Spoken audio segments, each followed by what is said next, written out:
What's up to all my freelancers and creatives? This is Nathan, and welcome to another episode of Traffic Talk. As you saw from the title card, this episode is specifically about building a website, but trying to be careful about the relationship that's been built when you're building that website. So just to give some context, this question is from Reddit.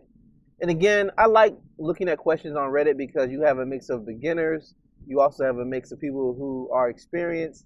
The downside is sometimes they don't fully give you all the details and the answers of your question, which is one of the reasons why this show was birthed. You can only do so much on social media, whether it be Facebook, Twitter, even Reddit. You can only say so much, even Quora, right? You can only say so much. And I felt a video was more comprehensive than just typing things out, So yeah, anyway. But yeah, just to give some context, this question is from Reddit. And the basic question is, how much do I charge for a 3-page website for a board member? And for some context, I do consulting for a local chamber of commerce, small business clients in a major U.S. city. One of the chamber board members asked me to provide him a quote for a 3-page website for his consulting business. It will consist of an introduction page, services page, and a contact page. Given that he's a board member, the chamber clients account for 20% of my income. I want to make sure I also avoid any potential friction over the negotiation process. Additionally, said board member is a likable guy and well-connected.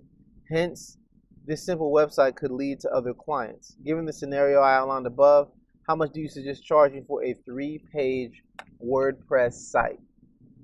So yeah, that's the question. That's a little bit of the context. There's a lot of things going on here, but I'll just get direct and get to the point. So you're asking the question of how much should you charge for a 3-page website?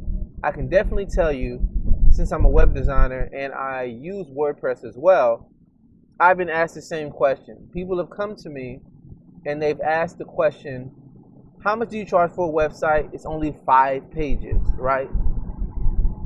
Now here's the thing. They're speaking in a language that is historic.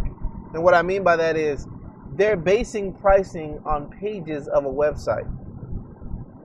Back in the day, in the past, when websites were individually page driven, meaning that you would code HTML individually for each page, you'd code HTML, CSS for each individual page.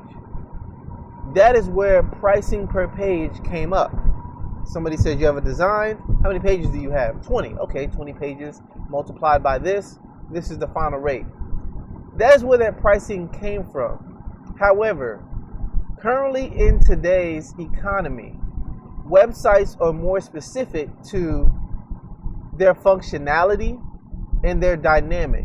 What I mean by that is a lot of websites are database driven, meaning you create the framework and then the database, it can have any bit of information you want, page information, e-commerce information, it can have tracking information, forms data.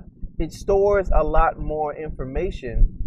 So now you create the framework and then different content management systems pull from the database and display the data. So it doesn't matter if it was Drupal, WordPress, Joomla, right? And there's many other CMSs out there, Craft CMS, Webflow, the list goes on, right? But a lot of what I've just mentioned, they're all database driven, right? Even in some of the online web builders like Wix or Squarespace, you don't install the database on those, but it's still pulling from a repository. I say all that just to say the sophistication behind websites have changed, but the mentality of what this person is saying is based on an old mentality, pricing per page. Now, it doesn't matter what the page is. It doesn't matter how many pages you're producing. You're building it with the functionality if you're using WordPress. WordPress does have a database. WordPress is a dynamic CMS. you can add on functionality with WordPress. You can instantly add on different things, a plugin. You can instantly add on added features for SEO. You can add on added features for security. The list goes on.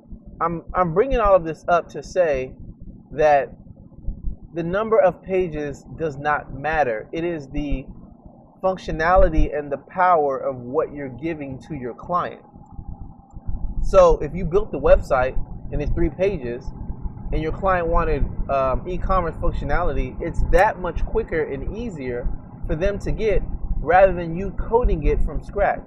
So I say all that just to say your pricing should be whatever your pricing is. It doesn't matter however many pages it is. I've charged thousands of dollars for a one-page site. And the way I was able to do that is the one-page site had a goal. And the goal was to get signups, get sales, get clients, whatever it may be. And I anchored my pricing on their goal. Somebody telling you, hey, I need a website really quick just for my services. Oh, it's really easy. I only need 3 pages. Doesn't matter. You have to ask more specific questions to uncover the value that is there. And a quick sidebar, I did create a guide called 8 value-based questions you can ask your clients. I believe it's titled 8 questions to uncover value. But regardless of it, that guide was created so you can ask the right questions to find out what are they really after. Because they need a website, but there's a purpose behind the website. They want the website to do something. They want it to get them clients. They want it to be positioned in a way where people understand their services.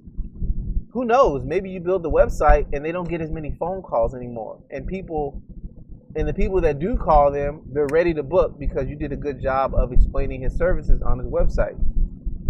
Maybe nobody can find him on Google, right? So maybe when people type in his name, they don't show up.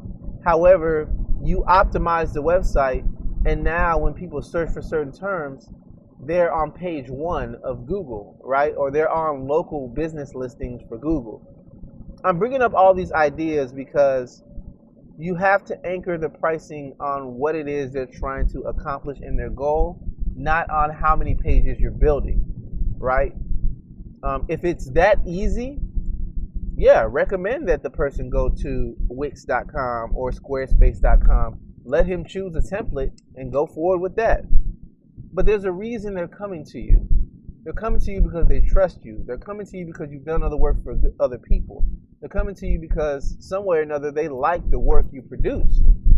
Since that's the case, use this as an opportunity to be an expert and not a technician.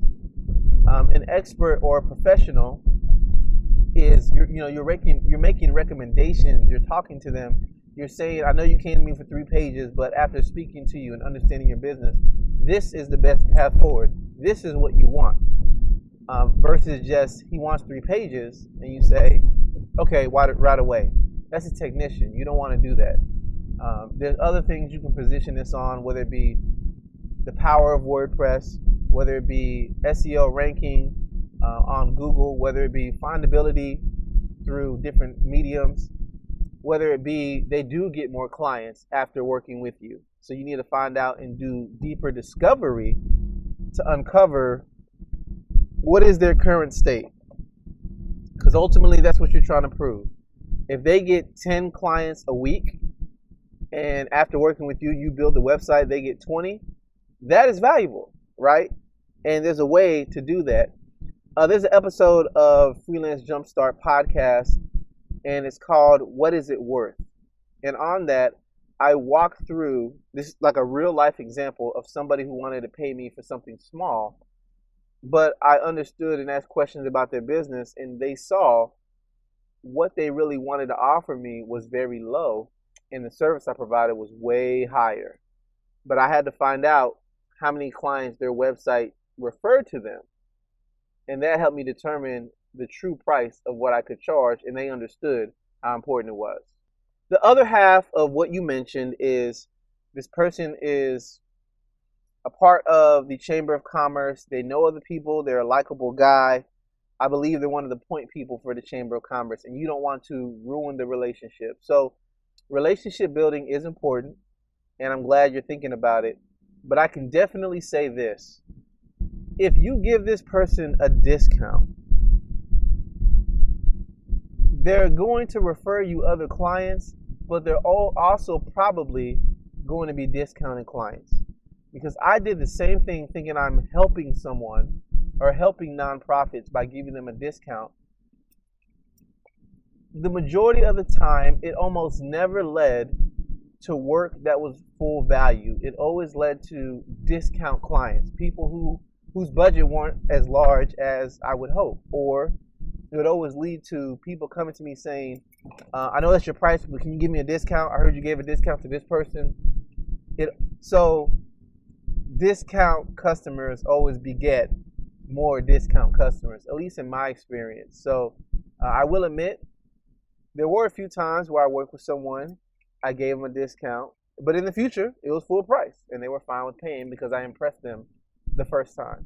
So I will admit, that has happened. I have worked with people and it did work favorably for me. But I can definitely say, majority of the time, that was not the case. Majority of the time, yeah, it didn't lead to more clients that were willing to pay me what I wanted. It led to me always trying to convince them to pay me full price. So I would say going forward, just communicate and ask more questions. Don't just take this on as a 3-page website. Go deeper and charge them the full price.